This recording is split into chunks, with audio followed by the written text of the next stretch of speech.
چوتھی چیز ہے اللہ کا ذکر کرنا. کس کا ذکر کرنا؟ اللہ خود فرماتا ہے فَاذْكُرُونِي، تم مجھے یاد کرو، اذکرکم، میں تمہارا چرچا فرماؤں گا. جب بندہ اللہ کا ذکر کرتا ہے تو اس ذکر کی وجہ سے اللہ تبارک و تعالی اس پر رحمت کو نازل فرماتا ہے. اور اللہ کے ایسے فرشتے ہیں کہ جہاں پر مجلس ذکر کا انعقاد ہوتا ہے، محفل ذکر کا انعقاد ہوتا ہے، تو وہ فرشتے اس مجلس میں آتے ہیں اور اس پوری مجلس کو اپنے پروں سے ڈھانپ لیتے ہیں. اب آپ سوچئے کہ جس مجلس کو، جس محفل کو فرشتوں نے پروں سے ڈھانپ رکھا ہوگا، اس مجلس پر اللہ کی کس قدر رحمتیں نازل ہو رہی ہیں. اور نبی کریم صلی اللہ علیہ وسلم نے فرمایا کہ تم اس کثرت کے ساتھ اللہ کا ذکر کرو کہ تمہیں مجنوں کہا جائے، یعنی تمہیں پاگل کہا جائے، مجنوں کہا جائے. اس کثرت کے ساتھ اللہ کو یاد کرو. تو ہم اپنی زندگیوں میں کس قدر اللہ کو یاد کرتے ہیں؟ دنیاوی کاموں میں مصروف ہوتے ہیں، صبح ہوتی ہے، شام ہوتی ہے، اور زندگی یوں ہی تمام ہوتی ہے. یہ وہ ذکر ہے جو باطن کو جلا دیتا ہے.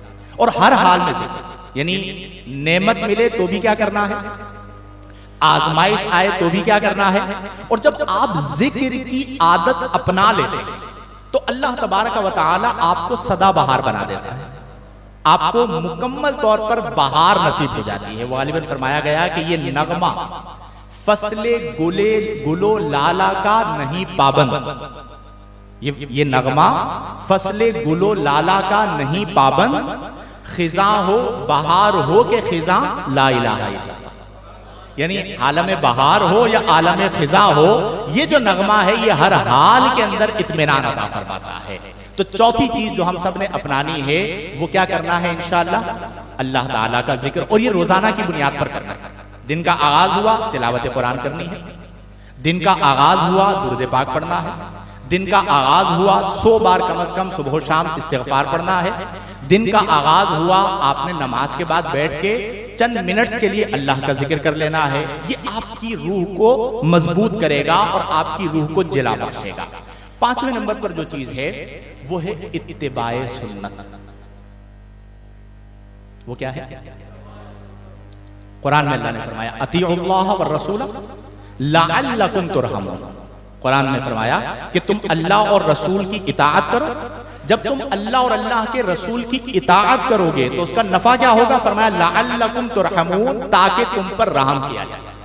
یعنی اللہ اور رسول کی اطاعت کی وجہ سے نزول رحمت ہوتا ہے. اگر کسی بندے کی زندگی میں اللہ اور اللہ کے رسول کی اطاعت نہیں ہے تو اس کی زندگی کے اندر رحمت نہیں. تو اتباع سنت کو اپنی زندگی میں لازم شامل کریں. آج ہماری زندگیوں کے اندر اس بات کی بہت زیادہ کمی ہے. ہم کھانا کھاتے ہیں، روٹین ہے، جسم کی غذا ہے، آپ سنت کے مطابق کھا لیجیے. ہم پانی پیتے ہیں، روٹین ہے، ضرورت ہے جسم کی، سنت کے مطابق پی لیجیے. ہم چلتے ہیں، ضرورت ہے ہمیں کہیں جانا ہے، سنت کے مطابق چل لیجیے. ہم گفتگو کرتے ہیں، ہماری ضرورت ہے، سنت کے مطابق کر لیجیے. اور جب آپ سنت کے مطابق گفتگو کریں گے تو آپ کے چہرے پر مسکراہٹ ہوگی، کیونکہ نبی کریم صلی اللہ علیہ وسلم کی سنت مبارکہ ہے کہ آپ کثرت سے مسکرایا کرتے تھے. اور جب ہماری گفتگو کے درمیان ہمارے چہروں پر مسکراہٹ ہوگی تو ہماری آپس میں محبت پیدا ہوگی یا نفرت پیدا ہوگی؟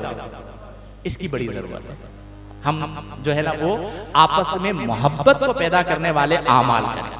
ہمارے دل ایک دوسرے کے قریب ہے. تمام مسلمان آپس میں محبت کرنے والے ہوں، پیار کرنے والے ہوں، چاہت رکھنے والے ہوں، الفت رکھنے والے ہوں. اور یہ کب ہوگا؟ جب ہم نبی کریم صلی اللہ علیہ وسلم کی سنت کی اتباع کریں. اور پانچویں نمبر پر اتباع سنت. چھٹی چیز جس پر میں آج اختتام کروں گا اور پھر مزید ہم انشاءاللہ گفتگو کو جاری رکھیں گے، وہ ہے نیک لوگوں کی صحبت. کس کی صحبت؟ اور یہ قرآن میں اللہ نے حکم دیا کہ یا ایھا الذین آمنوا اتقوا اللہ، اے ایمان والو اللہ سے ڈرو، وکونوا مع الصادقین، اور سچوں کے ساتھ ہو جاؤ. نیک لوگوں کی جو صحبت ہے وہ آپ، چونکہ نیک لوگ اللہ کے مقرب بندے ہیں، اب ان نیکوں پر تو رحمت اتر رہی ہے. اب جو بندہ مثلا آپ اسے یوں سمجھیے کہ کہیں پر بارش ہو رہی ہے اور اس بارش والے ایریا میں مجھ جیسا ایک گنہگار پہنچے تو وہ جو بارش برس رہی ہے وہاں پر اس کے قطرات مجھے بھی نصیب ہوں گے یا نہیں ہوں گے؟ اب اسی طرح جو نیک ہے اس کے اچھے اعمال کی وجہ سے اس پر رحمت اتر رہی ہے. اب ہم جیسا ایک گنہگار اس نیک کے پاس آ کر بیٹھ گیا تو وہ رحمت رکے گی نہیں، وہ اللہ کی رحمت ہے جو اس پر اتر رہی تھی، اس رحمت کی برکات ہمیں بھی نصیب ہو جائیں گی. تو نیک لوگوں کی جو صحبت ہے یہ بہت اہم ہے. آج کے دور میں خاص طور پر ہمیں اس پر توجہ رکھنی چاہیے کہ ہمارا بیٹھنا اٹھنا کن لوگوں کے ساتھ، ہم نیکوں کے ساتھ بیٹھتے ہیں یا نہیں بیٹھتے. چونکہ نیک لوگوں کی جو صحبت ہے وہ دلوں کو جلا بخشتی ہے.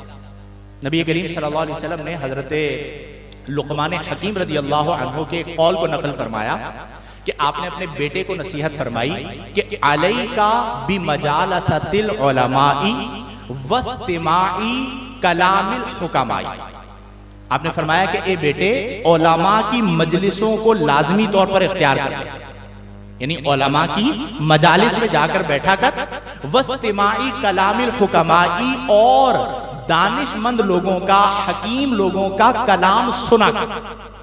حکم دیا اپنے بیٹے کو. نبی کریم صلی اللہ علیہ وسلم نے بیان فرمایا اور پھر وجہ بیان فرمائی کہ جو حکیم کا کلام ہے، نیک لوگوں کا کلام ہے، فَإِنَّ اللَّهَ تَعَالَى يُحْيِي الْقَلْبَ الْمَيِّتَ بِنُورِ الْحِكْمَةِ كَمَا يُحْيِي الْأَرْضَ الْمَيْتَةَ بِمَاءِ الْمَطَرِ. فرمایا کہ اللہ تبارک و تعالی مردہ دل کو زندہ فرما دیتا ہے. کون سے دل کو؟ دل جو ہے وہ مردہ ہو چکا، اس مردہ دل کو اللہ تعالیٰ زندہ فرما دیتا ہے بنور الحکمتی، حکمت کے نور کے ساتھ. تو جب آپ اللہ والوں کے پاس بیٹھیں گے تو ان کی گفتگو سے دل کو جلا ملے گی، دل کو زندگی ملے گی، دل زندہ ہوگا. اور فرمایا کیسے ہے؟ فرمایا کما یحیی، جیسا کہ اللہ تبارک و تعالی زندہ فرما دیتا ہے ارض المیتتا، مردہ زمین کو، بماء المطری، بارش کے پانی کے ساتھ. تو جب بارش برستی ہے تو مردہ زمین زندہ ہو جاتی ہے. اسی طرح جب آپ اللہ والوں کا کلام سنتے ہیں تو مردہ دل اس کلام کی وجہ سے زندہ ہو جاتا ہے. اس لیے اچھوں کی صحبت اختیار کریں. تو آج کے پرفتن دور میں یہ بہت اہم ہے کہ ہم اپنی روح کو روزانہ کی بنیاد پر اس کی روحانی غذا دیں، اپنے آپ کو ایک روحانی حصار میں رکھیں تاکہ ہمیں باطنی طمانینت اور باطنی تسکین حاصل ہو، جس کے لیے یہ 6 اعمال ہم سب نے اپنانے ہیں. میں مختصراً ذکر کر دیتا ہوں. نمبر 1، بولیے ذرا اونچی آواز سے، یاد رہے آپ لوگوں کو، تلاوت قرآن روح کی غذا کے لیے. نمبر 2، استغفار پڑھنا روح کی غذا کے لیے. نمبر 3، درود پاک پڑھنا روح کی غذا کے لیے. نمبر 4، اللہ تعالیٰ کا ذکر کرنا روح کی غذا کے لیے. نمبر 5، اتباع سنت، نبی کریم صلی اللہ علیہ وسلم کی سنت کو اپنانا. اور نمبر 6، نیک لوگوں کی صحبت کو اختیار کرنا، اللہ والوں کی صحبت کو اختیار کرنا. تو انشاءاللہ دنیا بھی اچھی ہوگی اور آخرت بھی اچھی ہوگی. میں اللہ کے حضور دعا کرتا ہوں کہ اللہ تبارک و تعالی مجھ گناہگار کو، آپ تمام احباب کو جلائے روح عطا فرمائے.